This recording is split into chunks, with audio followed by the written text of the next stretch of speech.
Hi there.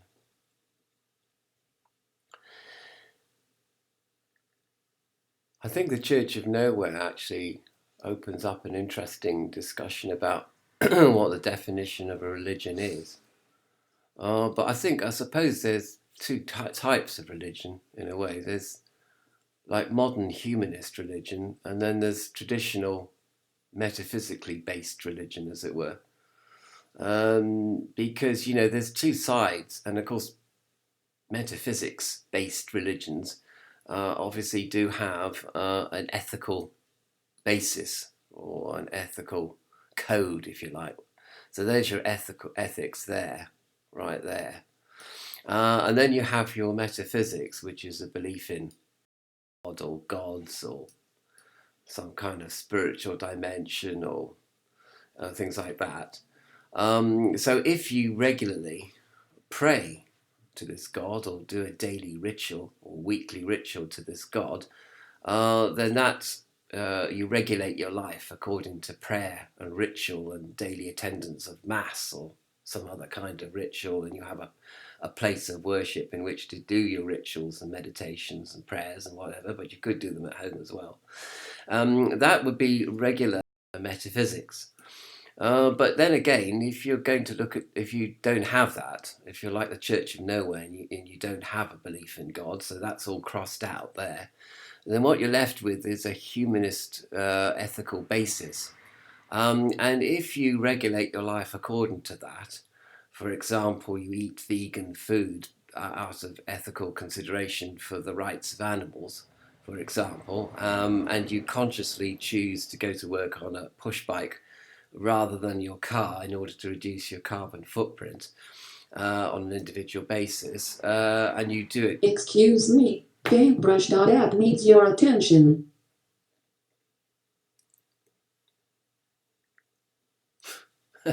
Well, I'm not stopping. Anyway, this has been like this all morning. This computer's gone mad. Like it keeps nagging me about loads of stuff which absolutely make no sense at all. Anyway, be that as it may. So if you do this, then you are consciously regulating your life according to a set of ethical principles and concerns. And so I would have thought that that's definitely a religion right there. And it's not as if you're worshipping the environment or worshipping the biosphere, worshipping Earth as an idol. You're actually just setting these ethical principles up to be greater than you and other than you. Certainly, the ethical positions are other than you and could be greater than you in the sense that you might have to be sacrificing something of your life in order to accommodate these ethical considerations. And so, therefore, in that sense of the word, your ethics are your God because they take you out of your former life, perhaps, unless you were born into a green vegan family, in which case I don't know quite how it stands then. But say you are changing your life, then I think you're sort of a born again environmentalist. And it is a religion, and of course this would explain why Christian fundamentalists, for example, that are a very, very powerful political lobby, not only in the USA, but actually probably around the world, really, greater than you think. They don't like, they're a proselytizing religion, so they don't like competition. So they don't like the fact that environmentalism has become a humanist religion, which threatens to replace their religion, because people are more concerned, with what they can see and feel, rather than with what they can't. But in a way, when you think about it as well, global warming, at the moment, well, there is some concrete evidence for it, but at the moment, it's a lot of statistics, scientific facts and figures, and charts and things on maps, and and pie graphs and all that kind of stuff, and distribution graphs, and t-testing, statistical analysis, and all that. At the moment, it almost seems like as metaphysical, as it were, as a belief in God. And of course, then you get a whole bunch of people that are climate change deniers and skeptics, which Donald Trump actually says he's a skeptic rather than a denier. Because of course he's hedging his bets in case there's a bunch of Republicans out there who are more skeptic than denier, which mean that he doesn't want to alienate them particularly. But as far as environmentalism goes, I think possibly it does qualify as being a humanistic-based religion, and certainly the Church of Nowhere, with its emphasis on meditation, like Buddhism. If you could say Buddhism is a religion, then I think that you can say that environmentalism is a religion, and the Church of Nowhere is also a humanist religion, not just a philosophy, because people are expected to change their lives according to this set of ethical principles, which are complex and which represent something other and something greater than the self, if you like, and involve some kind of sacrifice of one's selfish needs or ambitions in order to accommodate those principles. You see. And that's of course the rub, of course, about sacrifice, because the word sacrifice means to make holy. So, if you're sacrificing something about your lifestyle in order to be greener, for example, then you're making your life holy or holier because you are sacrificing something of your former life. So you're not doing things that you would have done otherwise because you're worried about climate change or animal rights or human rights or whatever, and not in that particular order either. And also you're prioritizing your life as well according to ethical principles.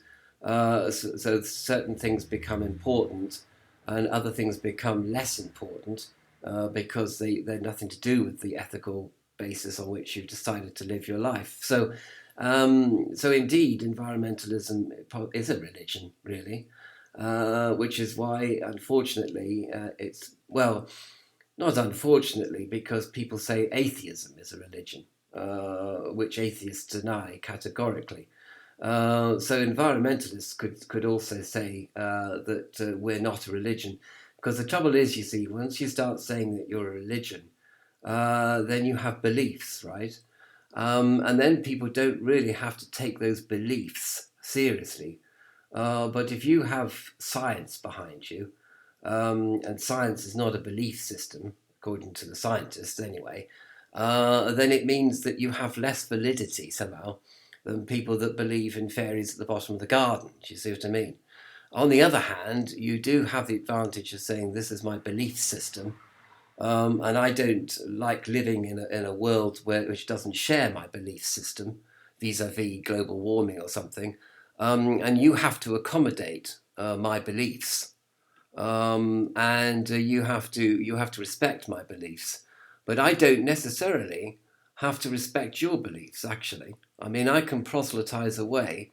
I can get the masses to agree with me, and then I don't have to respect your beliefs actually, because when mine become mainstream, and you want to smoke a cigarette, I can actually make laws to stop you smoking cigarettes, or stop you from going on, little Sunday jaunts in your car for no reason other than to go out and look at the countryside, and throw litter about the place. I can actually regulate your life, having become the mainstream religion of the world. Then I can have religious laws and have lots of fun with them, telling you how to live your life, in fact, which I know a lot of libertarians are going to start screaming at the screen now about this. So you can't tell me how to live my life, And I mean, Danny Shine gets a lot of this from libertarians, people that don't like him, making them feel uncomfortable and telling them that if they wish to feel more comfortable, then they have to come round to his point of view, because his point of view is scientifically based, actually. So then we come into a massive discussion about whether science is a belief system, and if it is a belief system, then we go back to literally a Marxist conflict-based model, in which it is one belief system versus another. And we should have lots of fun having religious wars and persecutions, because of course, if you're a scientist, you can persecute religious people, and if you're a religious person, you can persecute scientific people, which of course have already been done from Copernicus onwards. So it's all to play for, really, and the Church of Nowhere looks at all this, like the fool on the hill. Uh, and we do come to the conclusion, therefore, it probably would have been better if the human race had never been created, and that you and I had never been born, because look, we can't agree on anything at all. We just fight amongst each other, and meanwhile, a great big meteorite is coming to hit us. Well, that's okay, but then maybe because of our belief systems, we're all going to end up extinct anyway.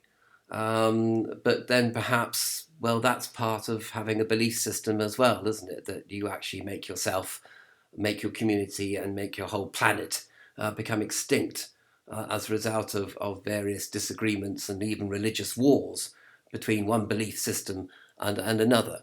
So I hope I haven't depressed your day too much with my little observations. Perhaps I have, and I'm sorry if I have.